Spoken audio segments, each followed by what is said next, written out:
Tiden. Tiden opløser alle uger, drypper fra istapperne på taget.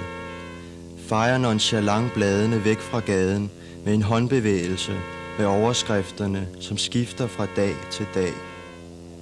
Med tiden opløses alt med ny styrke, fra alt til intet, fra tid til anden.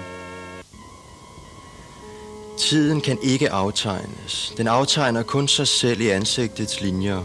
Kalenderen er kun en foregiven af accept af tiden, som ikke er tredimensionel, men bryder alle dimensioner på tværs hver brøkdel af et sekund i milliarder af lysår, for nu at give et eksempel.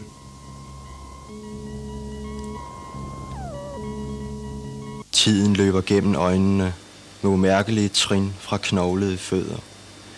Tiden griner i kraniet, når rummets falske masker rives af foran spejlet, som er dig med kongekrone, for tiden er den eneste konge, og den ved det godt, siger derfor intet, men giver sig hen i universet, lader stjerner dø ud, og atomer leve evigt i sekunder, som flimrer igennem din hjerne og river huden af dig, mens dine hænder bliver til tåge. Du kan ikke fange tiden.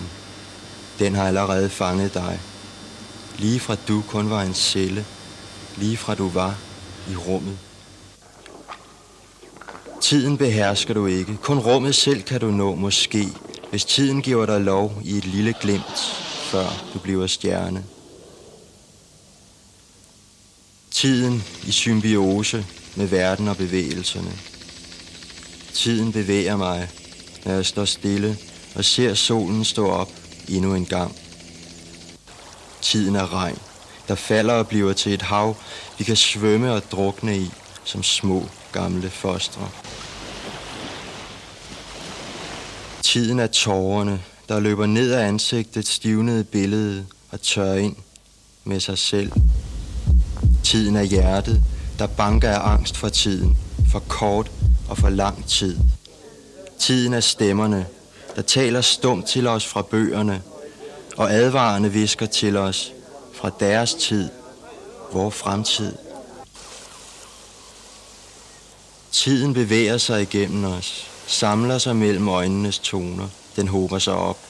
Vi når aldrig at bruge den helt.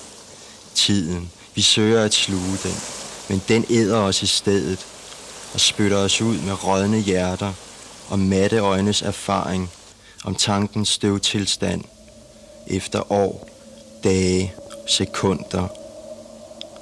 Tiden er mæt. Tiden gør alle erfaringer til latterlige løgne.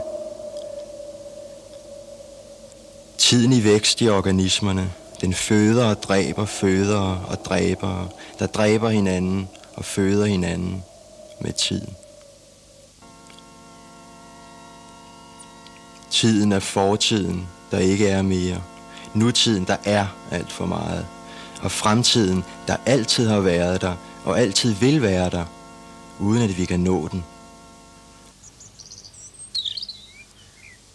Tiden nærer længslen, som rummet gør det. Men ingen længsel i tid kan besejres med rummets hjælp, som tiden kan hjælpe os over rummet. Tiden lever i sanserne, og sanserne i tiden, der derfor ikke kan sanses og fæstnes i erfaringen. Den er utilregnelig.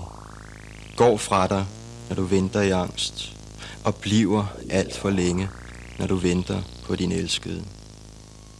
Tiden sidder på din skulder og hvisker til dig, du skal dø.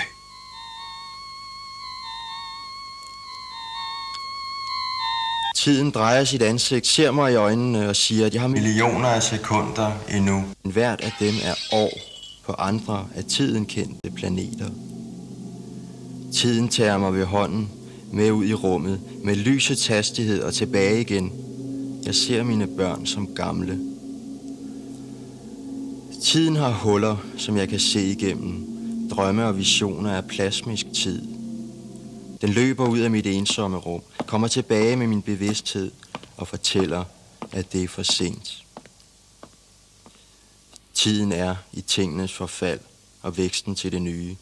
Den er ilten og hjertet, der pumper ilten, og derfor slides op.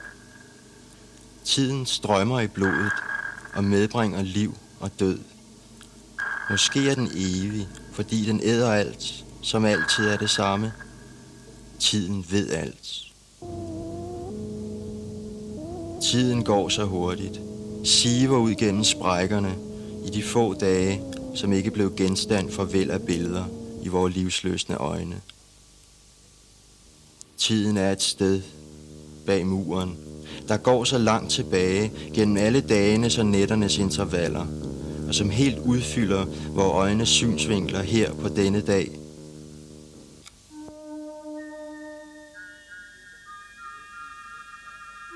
Den ligger i uendelige mængder af opbrugthed og venter på, at vi skal finde en udvej til den, så vi kan bruge den på langs og tværs af døgnene.